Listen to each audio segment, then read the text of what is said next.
What does it say, the acceptable one, to you? Most David Amess pictures I've seen. Yeah, about Rupert. Look, can you just read it out? Sorry. He says most David Amess picture I've ever seen. The most David Amess picture I've ever seen.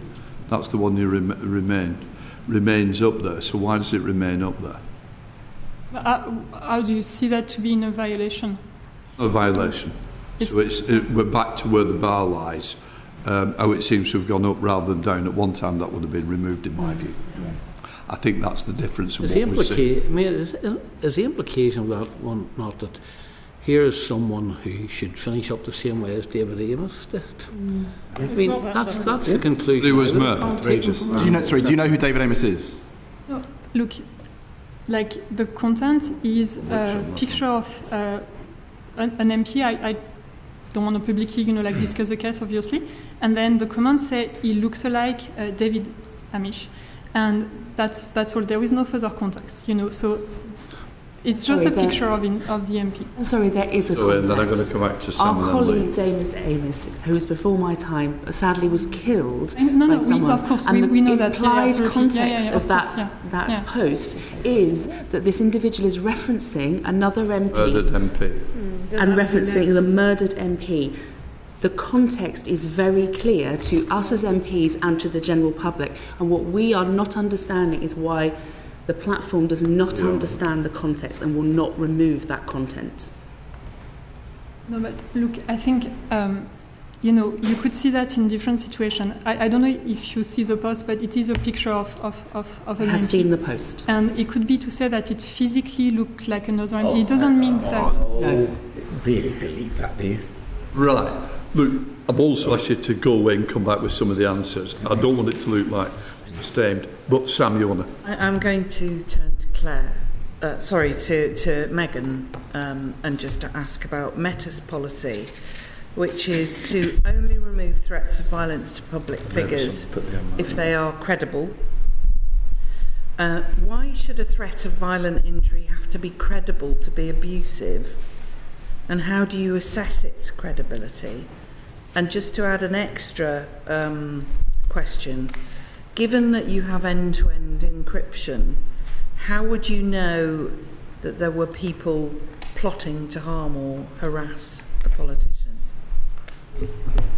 Okay, so I will take the two questions in turn. So in order to answer your first question, I think it's important to reckon. So we do have policies in place that includes policies against violence and incitement, and where we find that content, we remove it, and that will include implicit and explicit threats.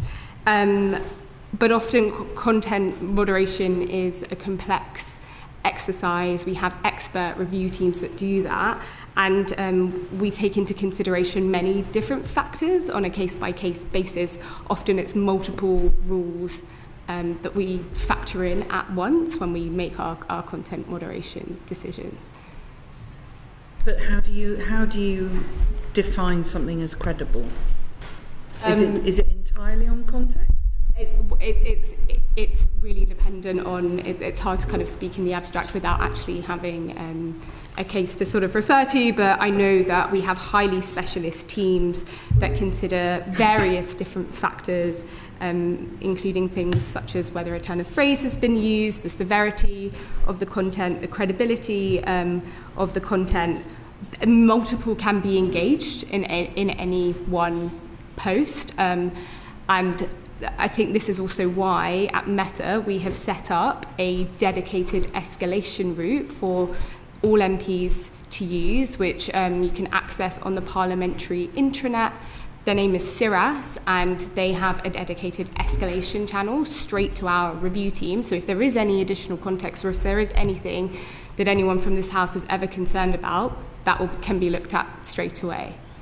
And then to the point about end-to-end encryption and plotting to harm. Yes, so You're correct in saying that we have WhatsApp, which is a private messaging service that is end-to-end encrypted. We have that. We do know that many people do value end-to-end encryption and privacy, but that's not to say that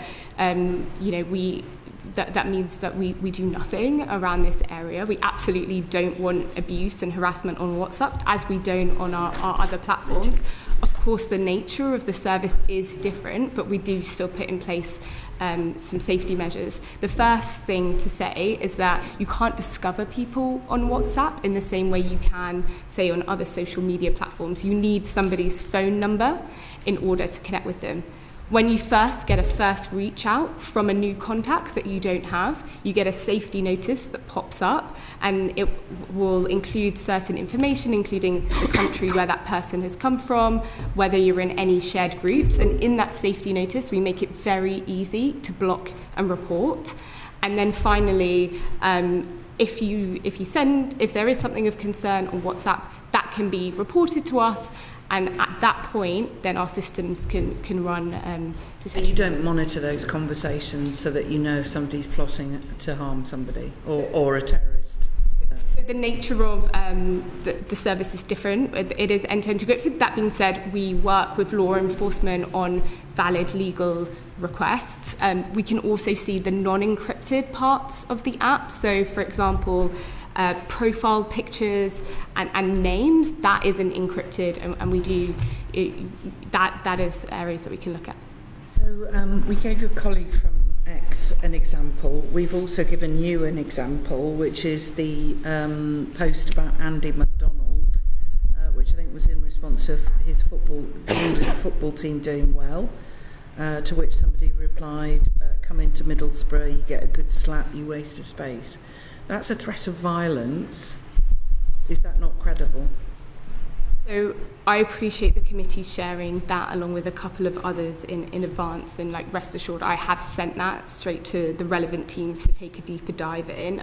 Just to give a broader context of the 3 pieces of content that were shared, one's been removed, one we're still waiting on the link, but the review teams do think that is likely in violating, and this one is still in the process of being reviewed by our teams. I'm sorry I don't have a definitive answer on that one, but I will follow up with the committee as soon as I have the outcome of that investigation. It was posted over a year ago.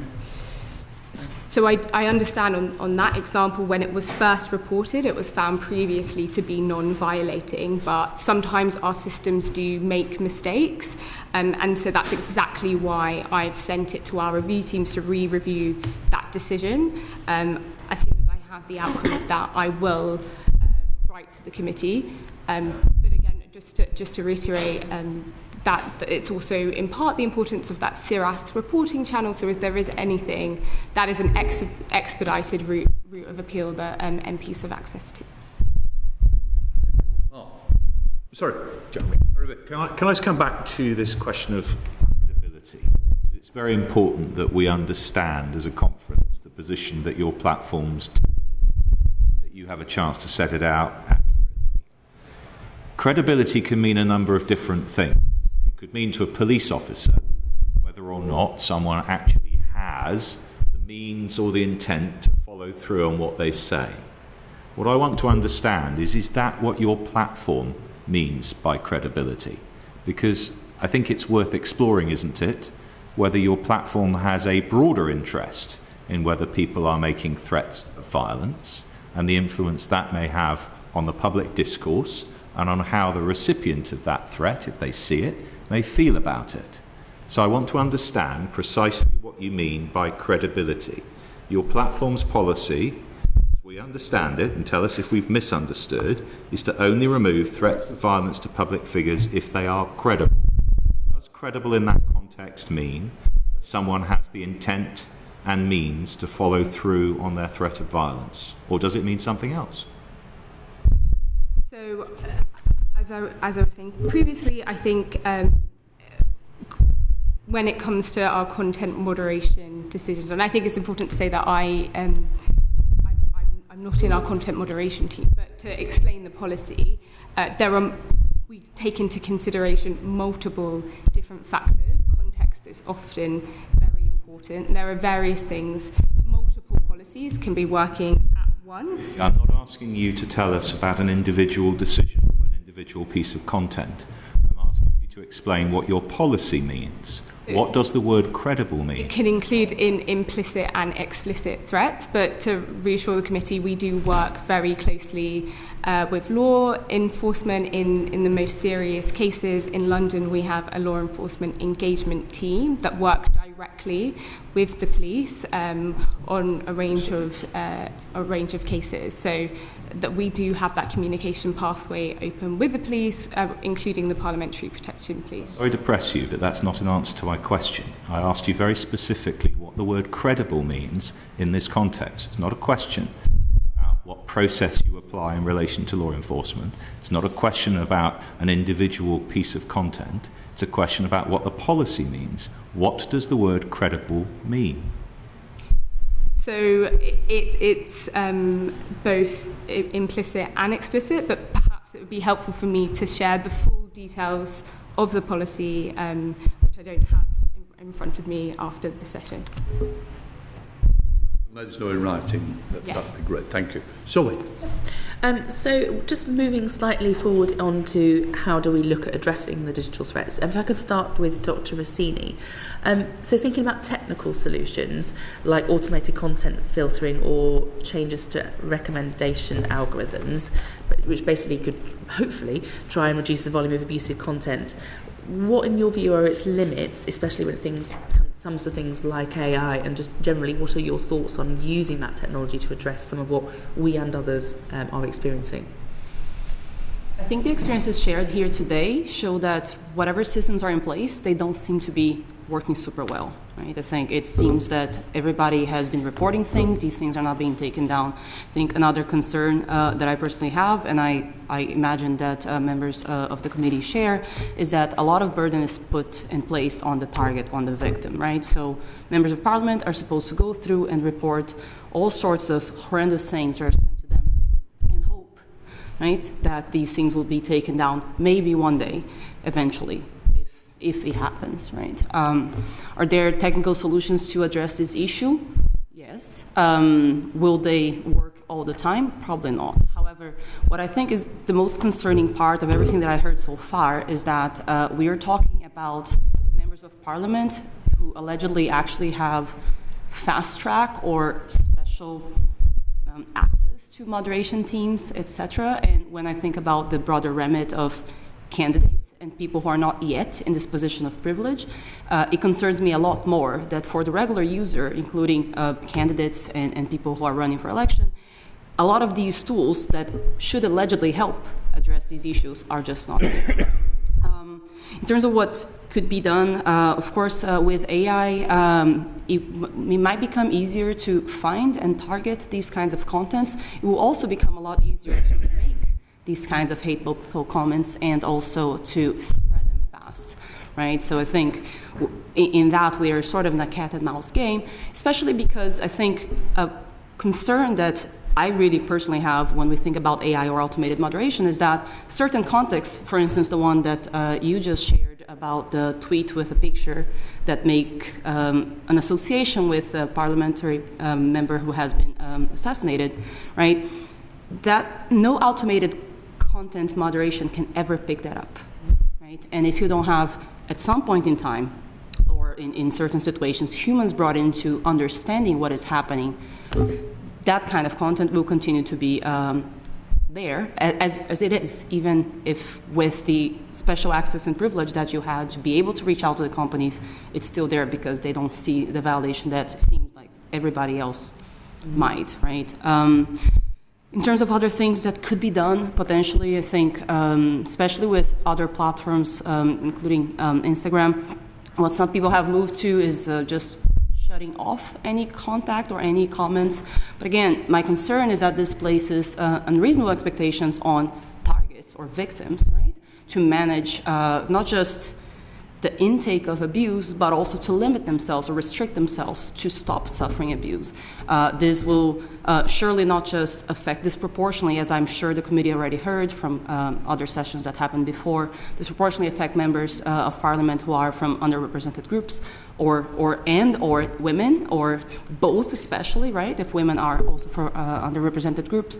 But also means that these parliamentary members of parliament will continue to have to self-censor, self-moderate, and actually lose out on opportunities that surely social media does offer them to connect and engage meaningfully with constituents, right? Like, part of the reason why we're discussing this with the platforms is that it's hard to envision an election that takes place not with social media being a part of it. It's hard to envision your work as politicians and communicating with the public in a world where these platforms no longer exist, right? So there must be and has to be a way forward in that these responsibilities of platforms are actually commensurate with the impact that they have, which I think in current legal frameworks that we have, surely in this country, still not the case. Thank you, that's really helpful.